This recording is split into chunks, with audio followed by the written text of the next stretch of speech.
Bonjour et bienvenue sur Nomslog. Nous voici maintenant arrivés à la dernière partie de notre série « Quelle vie de fou ». Merci de liker cette vidéo, ainsi que de vous abonner à ma chaîne, cela peut m'aider énormément. Le fou était toujours attaché dans la grotte du démon, il avait renoncé à se battre et était blotti sur le sol, les bras enroulés autour de son corps, oscillant d'avant en arrière. Lorsqu'il se balançait vers l'avant, il pouvait voir à l'extérieur de l'entrée de la grotte.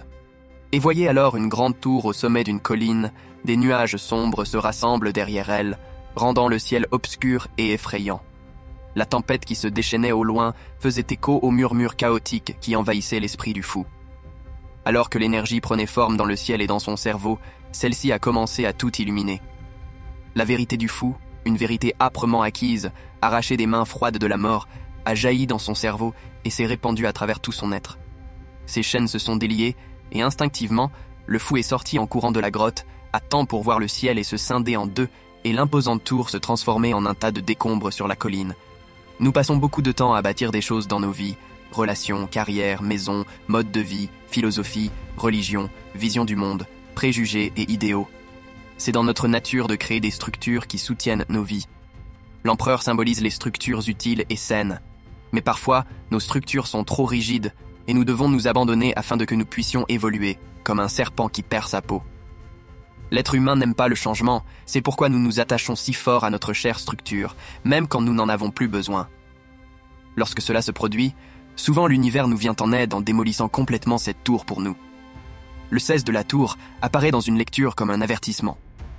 Vous pouvez prendre des mesures pour vous libérer, exercer davantage le contrôle et minimiser les crises et le chaos, ou vous pouvez laisser la nature suivre son cours quoi qu'il en soit, vous pourrez reconstruire une nouvelle structure mieux adaptée à votre vie actuelle.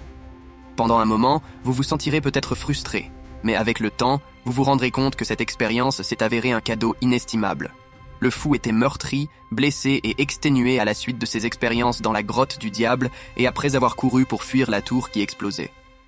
Il avait tout laissé derrière lui avec la mort et se sentait perdu et un peu trahi, même s'il détestait l'admettre. Levant son regard vers les étoiles qui brillaient dans l'obscurité du ciel, il s'est senti mieux. L'une d'elles semblait beaucoup plus brillante que les autres, il l'a donc suivie jusque dans une clairière où une femme versait de l'eau dans l'étang et sur le sol. Elle s'est approchée doucement de lui a pris la main et lui a fait signe de se reposer sur le rivage. Elle a chanté des chants stellaires et versé de l'eau sur lui. Ses blessures ont guéri, et il a eu l'impression que son cœur l'était aussi. Il ne savait pas comment la remercier, alors il a chanté une chanson avec tout son cœur. Elle lui a donné un baiser sur le front et il a continué son chemin, se sentant plus assuré de la route à suivre. Les étoiles sont de riches symboles. Nous exprimons nos souhaits aux étoiles. Nous pouvons lire des histoires dans les constellations stellaires. Nous pouvons naviguer en suivant les étoiles, nous sommes réconfortés par leur lumière dans l'obscurité. Toutes ces idées nous inspirent pour interprétation de ce nombre. Lorsque vous recevez le 17 de l'étoile, c'est une promesse de guérison, de guidance et de confiance retrouvée. C'est un nombre apaisant avec de puissants effets. Vous êtes-vous déjà senti si triste et au bord des larmes que pour vous consoler on vous donne un câlin qui déclenche chez vous une telle peine que vous éclatez en sanglots? L'étoile est comme ce câlin, elle vous permet de tout évacuer. Lorsque vous vous sentez vide, mais que votre cœur est ouvert à la lumière des étoiles, alors elle se déverse en vous et vous remplit d'une confiance tranquille que tout ira bien. Vous pourrez ainsi reformuler votre histoire de façon à lui donner du sens. Vous découvrirez que vous savez quel chemin emprunter. Vous pourrez entendre le douce pulsation de votre cœur et le chant de votre âme. Tout allait bien pour le fou jusqu'à ce que les nuages couvrent les minuscules étoiles. Son chemin n'était éclairé que par la lumière spectrale de la lune.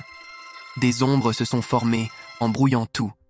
Il y avait de l'eau qui coulait sur le chemin, mais il ne pouvait savoir d'où elle provenait.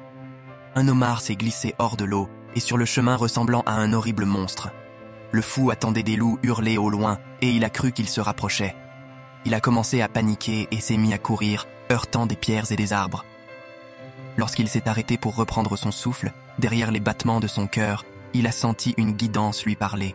« Arrête, regarde, écoute, écoute de l'intérieur. » Maintenant plus calme, il s'est aperçu que ses yeux s'ajustaient à l'obscurité et qu'il pouvait voir. Le chemin menait jusqu'à 2 énormes piliers et il a su que c'était la route à prendre. L'énergie de la lune peut être éprouvante selon la façon dont vous la considérez. La lumière du nombre 18 de la lune affiche un monde qui semble très différent de celui qui est sous la lumière du jour. C'est évidemment symbolique. La lune indique que les choses ne sont pas toujours ce qu'elles semblent être. Les monstres peuvent en fait être des alliés. Les trésors peuvent se transformer en malédictions. Lorsque ce nombre apparaît, il vous invite à regarder non seulement de plus près, mais différemment. Utilisez vos sens non physiques, c'est-à-dire votre intuition, pour avoir un tableau plus complet de ce qui se passe. Prêtez attention à l'énergie et ne prenez pas de décisions fondées sur vos premières impressions. Installez-vous dans le calme et le silence, et vous pourrez alors vous fier aux yeux et aux oreilles de votre âme. Soyez attentifs à vos rêves. La vérité est là, mais elle se dissimule dans l'ombre.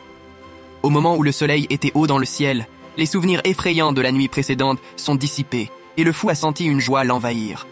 Il est arrivé dans un superbe champ rempli de fleurs, dont une grande quantité de tournesols qui s'abreuvaient à la chaude lumière du soleil. Puis, le fou a vu quelque chose de très étrange. Un jeune enfant, qui lui ressemblait beaucoup lorsqu'il était jeune, sur un cheval blanc. L'enfant portait même une plume rouge, objet qui avait été la marque du fou jusqu'à ce qu'il la perde durant ses aventures avec la mort. L'enfant a posé la plume sur la tête du fou, a débarqué du cheval et lui a fait signe de l'enfourcher. C'est ce qu'a fait le fou, et l'enfant a disparu. Juste pour le plaisir, le fou s'est promené très longtemps dans le champ. Le 19 du soleil est un magnifique nombre, mais qui contient un message simple. Le sentiment que vous ressentez est le même qu'à l'occasion de fêtes et d'anniversaires. Tout est merveilleux, exaltant, et vous êtes le centre d'attention. Une autre façon de voir ce nombre est ce sentiment qui vous habite quand il a plu pendant des jours et qu'enfin, le soleil réapparaît. Vous éprouverez alors une nouvelle sensation de bonheur, d'énergie et d'enthousiasme. Lorsque le soleil se présente dans une lecture, il vous informe que peu importe ce qui se passe, vous ne perdrez pas votre éclat. La raison en est que le soleil est associé à la vie et à une nouvelle croissance. Il représente aussi la clarté, le contraire de la lune qui évoque la confusion. Vous aurez l'impression de voir plus clairement et de comprendre tout ce que vous voyez. Le soleil vous permet d'entrer en contact avec votre enfant intérieur, qui voit le monde à travers des yeux confiants et émerveillés. Après avoir longuement chevauché en riant sous le soleil, le fou a eu l'impression qu'il avait terminé sa route, mais il était aussi piqué par la curiosité. Qu'y avait-il au juste au-delà de ce mur, où poussaient tous ces tournesols? Il a escaladé le mur et aperçu un immense cimetière qui se déployait jusqu'à l'horizon.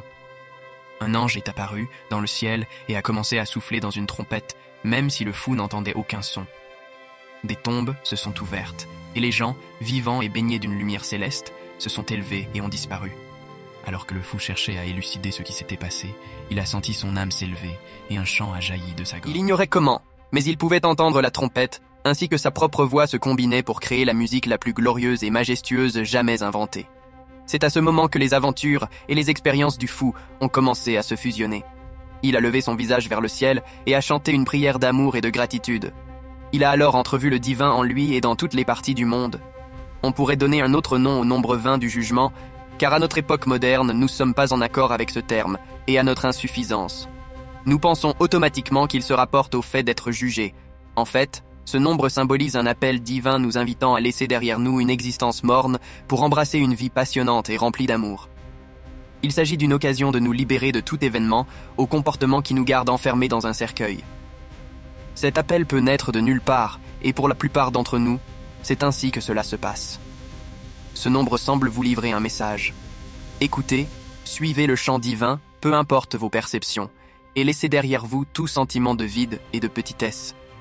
Vous êtes destiné à infiniment plus grand. Le cimetière a disparu, et le fou s'est retrouvé dans un champ vide. Finalement, toutes ces découvertes prodigieuses avaient affaibli ses jambes.